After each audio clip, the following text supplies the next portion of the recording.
വേദിയിലും ഇരിക്കുന്ന ബഹുമാന്യരെ, പ്രിയമുള്ളവരെ, ഞാൻ ഇതിൻ്റെ ഒരു പ്രധാന വക്താവാണ്. എനിക്ക് നിങ്ങളോട് പറയാനുള്ളത്, കാരണം ഇവിടെ നമ്മുടെ ആചാര്യനായ നാരായൺ സാറും അതോടൊപ്പം അരവിന്ദൻ സാറും ഇവിടെ അവരുടെ പ്രഭാഷണമൊക്കെ കേട്ടു. അവരൊക്കെ ഉള്ളപ്പോൾ എൻ്റെ ഈ യൂറിൻ തെറാപ്പിനെ കുറിച്ച് ഞാൻ സമഗ്രമായി ഒന്നും പറയാനുമില്ല, എനിക്കൊട്ടും അറിയത്തുമില്ല. പക്ഷേ അതിനാവശ്യമുണ്ടെന്ന് എനിക്ക് തോന്നുന്നില്ല. പക്ഷേ ഒരു കാര്യമുണ്ട്, യൂറിൻ തെറാപ്പി കൊണ്ട് എൻ്റെ ജീവിതം ഞാൻ തിരിച്ചു പിടിച്ച ഒരാളാണ്. അതാണ് എനിക്ക് പറയാനുള്ളത്. അത് നമ്മളുമായിട്ട് സംവേദിക്കുക എന്നുള്ളതാണ് പ്രശ്നം. ഞാനൊരു 10 വർഷം മുമ്പ് എനിക്ക് വളരെ ഭീകരമായ രീതിയിൽ BP-യും കൊളസ്ട്രോളും ഉണ്ടായിരുന്ന ഒരാളായിരുന്നു. അത് മരുന്ന് അലോപ്പതിയും ആയുർവേദം കഴിച്ചു. അതോടൊപ്പം തൈറോയിഡ് വന്നു. താമസിയാതെ പ്രോസ്റ്റേറ്റ് പ്രോബ്ലം വന്നു. എൻ്റെ ഫാദർ പ്രോസ്റ്റേറ്റ് പ്രോബ്ലം കാരണം മരിച്ച ഒരാളാണ്, ക്യാൻസറൊക്കെ വന്നിട്ട്. അപ്പോൾ എനിക്കൊരു ഭയവും ഉണ്ടായിരുന്നു.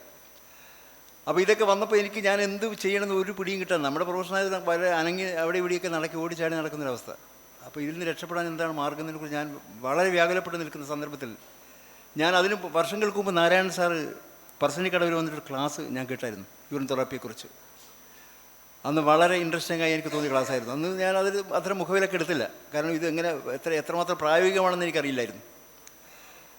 അപ്പോൾ ഇതേക്കുറിച്ച് ഞാൻ എൻ്റെ സുഹൃത്തായ രമേശിനോട് സംസാരിക്കുമ്പോൾ രമേശൻ പറഞ്ഞു, എടാ നീ ഒരു കാര്യം ചെയ്യ്, എന്തുകൊണ്ട് ഈ യൂറിൻ തെറാപ്പി നടത്തിക്കൂടാ, നീ ചെയ്ത് നോക്ക്, രണ്ടും കൽപ്പിച്ചൊന്ന് ചെയ്ത് നോക്കൂ, ഒരു മാറ്റം കാണും ഷുവർ.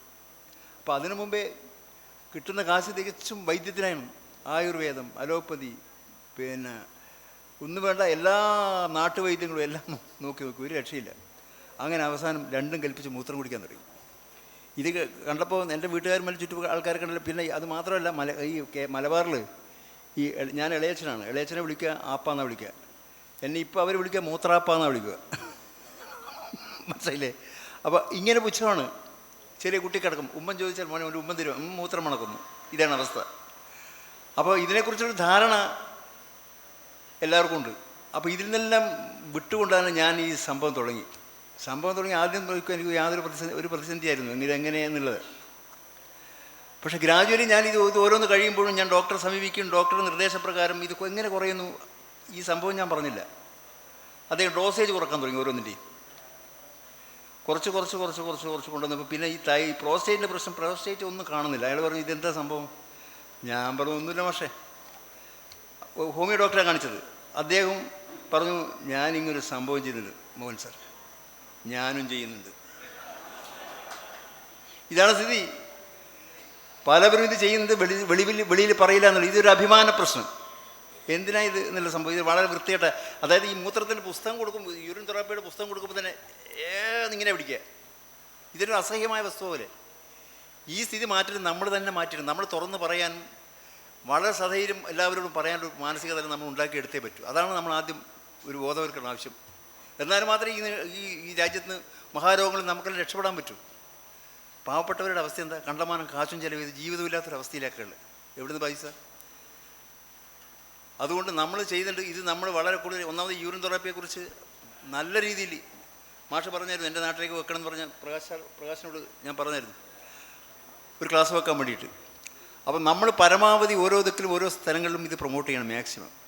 എന്നാലും മാത്രമേ അത് വളരെ വളർന്നു വരുന്നുണ്ട്. ഇത് മാറി ആൾക്കാർ ഇത് കഴിച്ചുകൊണ്ടിരിക്കുന്നു, മാറ്റങ്ങൾ വന്നുകൊണ്ടിരിക്കുന്നു, ഒക്കെയുണ്ട്. എൻ്റെ അനുഭവമാണ് ഞാൻ പറഞ്ഞത്, മനസ്സിലായി? അതുകൊണ്ട് എല്ലാവരും അവരവരുടെ കാര്യങ്ങൾ തുറന്ന് പറയാനുള്ള അവസ്ഥ ഉണ്ടാവണം. നമ്മൾ തുറന്ന് പറയണം, അവരവരോട് കഴിക്കും. ഇപ്പം ഒരുപാട് ആൾക്കാരുടെ രോഗങ്ങൾ ഞാൻ മാറ്റാൻ ശ്രമിച്ചിട്ടുണ്ട്. എനിക്കിപ്പോൾ സാധിക്കുന്നു എന്നുള്ളതാണ് സത്യം. ക്യാൻസർ പേഷ്യൻ്റ് ശ്രീനേട്ടനെ വരെ കുടിപ്പിക്കാനുള്ള കാരണം ഇതായിരുന്നു. ശ്രീനേട്ടന് പിന്നെ അദ്ദേഹം നിഷേധിക്കൊന്നുമില്ല. അത് പറഞ്ഞപ്പോൾ നോക്കാം എന്ന് പറഞ്ഞ് അങ്ങനെ നോക്കിയതാണ്. കുറേ മാറ്റമുണ്ട് അദ്ദേഹത്തിന് എന്നാലും.